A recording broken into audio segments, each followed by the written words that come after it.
সাতটা আসমান, এত বড় বড় সাতটা জমিন আমি আল্লাহ বানাইতে সময় নিলাম 6 দিন। আর তোর মতো আধা কেজি পৌনে 1 কেজি ওজনের বাচ্চাটারে মায়ের গর্ভে নাপাক পানির থেকে আমি আল্লাহ বানাইতে সময় লাগাইলাম 6 মাসের উপরে।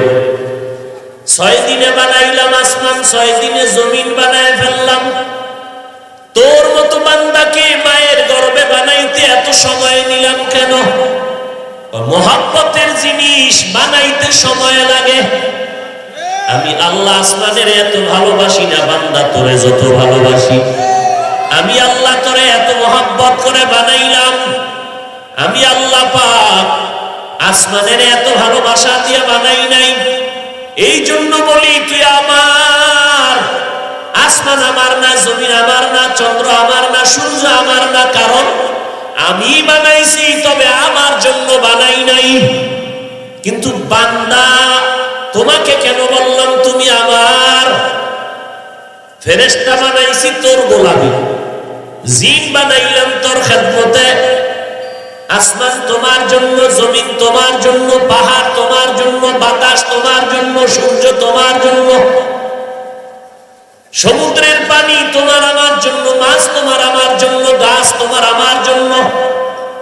সব মাখলুকাত আমি আল্লাহ তোমার জন্য বানাইলাম।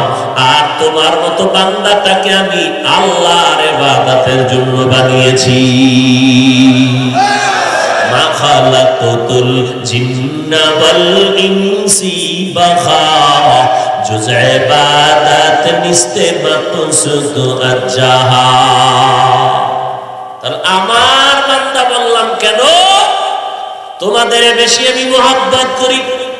আমার আসমান বলি নাই, আমার জমিন বলি নাই, বান্দাকে আমার কেন বললাম?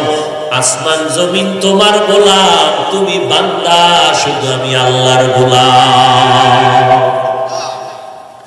আসমান 24 ঘন্টা তোমার গোলামি করবে, জমিন 24টা ঘন্টা তোমার গোলামি করবে, সূর্য 24 ঘন্টা তোমার খেদমতে নিয়োজিত, চন্দ্র তোমার খেদমতে নিয়োজিত, পাহাড় তোমার খেদমতে নিয়োজিত, পানি তোমার খেদমতে নিয়োজিত, বাতাস 24 ঘন্টা তোমার গোলামি করে, 24টা ঘন্টাই তোমার কাজে ব্যয় করে।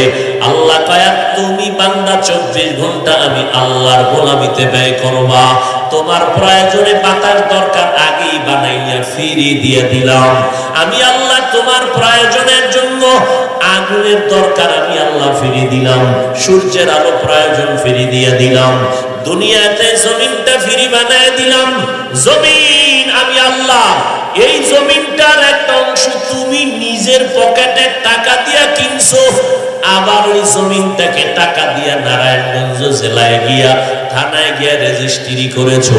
এরপরে জমিনের মধ্যে সীমানা দিয়া মিস্ত্রিরে ডাইকা ইঞ্জিনিয়ার ডাকিয়া টাকা পকেট থেকে খরচ করিয়া সিমেন্ট ইট রড বালুয়াইনা তুমি বিল্ডিং বানাইছো।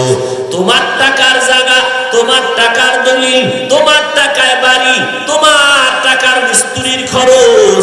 হঠাৎ করে নোটিশ দিয়া সরকার কয় বছর শেষ হওয়ার আগে ট্যাক্স দেওয়া লাগবে, না হয় বাড়িতে থাকা যাবে না।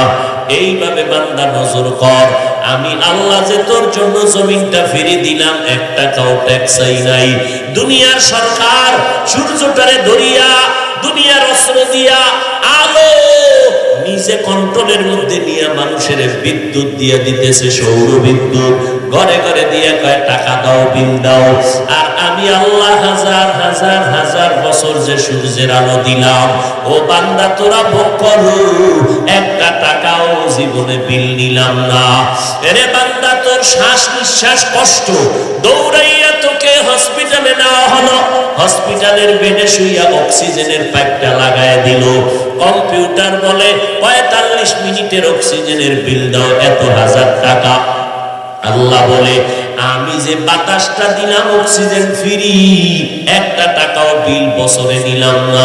তোর হায়াতে কোনো বিল চাই নাই, তোর প্রয়োজনে বাতাস ফিরি দিয়ে দিলাম, সূর্যের আলো ফিরি, চাঁদের আলো ফিরি। ও বান্দা পানি, তোমার পানির পিপাসা লাগলো, দোকানে গিয়া বলো ভাই 1 গ্লাস পানি দাও, বা 1 গ্লাস পানি ফ্রি নাই, হয়তো কি করি, 10 টাকা দাও, আমার কাছে পানির বোতল আছে কিনে নাও।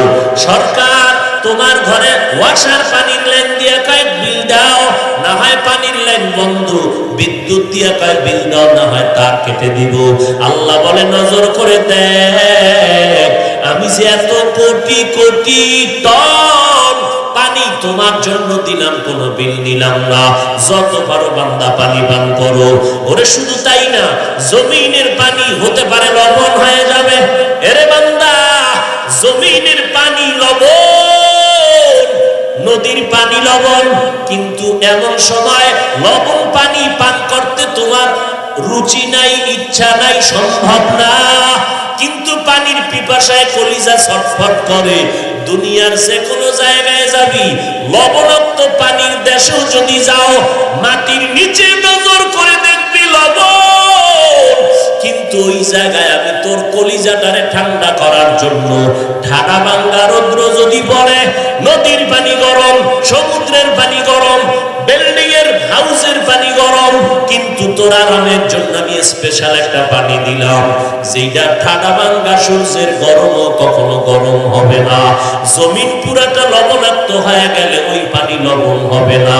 ওই নারিকেল গাছের গোড়ায় যা, ওরে বান্দা তোর জন্য কেমন আরামের ডাবের পানি রেখে দিলাম, এত মজা কইরা খাও, অথচ খাইয়া লইয়া একবার আলহামদুলিল্লাহ পর্যন্ত বলতে পারো না রে নিমক হারাম। আমি আল্লাহ তোর জন্য কত আরামের আয়োজন করলাম। ও বান্দা তোর লবণের প্রয়োজন ফিরি দিলাম, পানির প্রয়োজন ফিরি দিলাম। আমি আল্লাহ পাক রব্বুল আলামিন যা প্রয়োজন সব দিলাম। খানা খাবি, ভাত আমি আল্লাহ তৈরির জন্য ধান চালের ব্যবস্থা করলাম, তাও আবার কিন্তু কাবার দিয়ে দিছি যেন ময়লা না লাগে।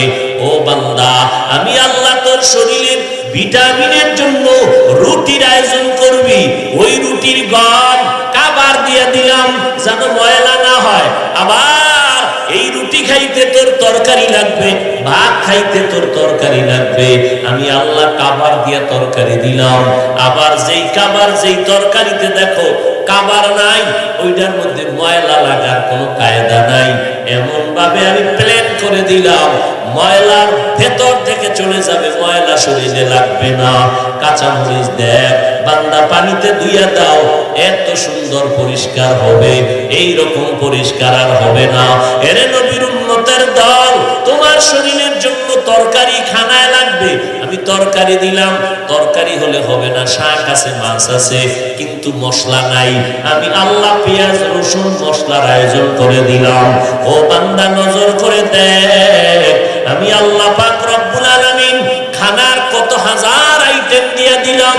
আমি আল্লাহ তোর তরকারি, তোর গোশত দরকার, মাছের দরকার, কত শত হাজার মাছ আমি আল্লাহ সমুদ্রের মধ্যে রেখে দিলাম। বান্দা তোর খেদমতে যত পারো খাইতে থাক, আমি আল্লাহর কোনো নিষেধ নাই। আবার খানা খাইলি, ফল খাইলি, শরীরের ভিটামিনের জন্য গাছের গোড়ায় ফল দিয়ে দিলাম। কাঁঠাল গাছের গোড়ায় গিয়ে দেখ, ওই গাছটাকে যদি কোনো মেইলের মধ্যে নিয়া এমন ভাবে চুরমার করো, গাছের শরীর থেকে এক ফোঁটা মিষ্টি রস বের হবে না। অথচ নজর করে দেখ, এমন সুন্দর কাঁঠাল কাবার করে দিলাম সুন্দর করে, এর ভিতরে কোষগুলো ভাই ভাইয়ের মতো মিল দিয়া শুয়ে আছে, কত আরামের মিষ্টি ঢুকায়া দিলাম। এরে বান্দা আমি আল্লাহ পাক রব্বুল আলামিন তোমার প্রয়োজনে সব আমি দিয়ে দিলাম।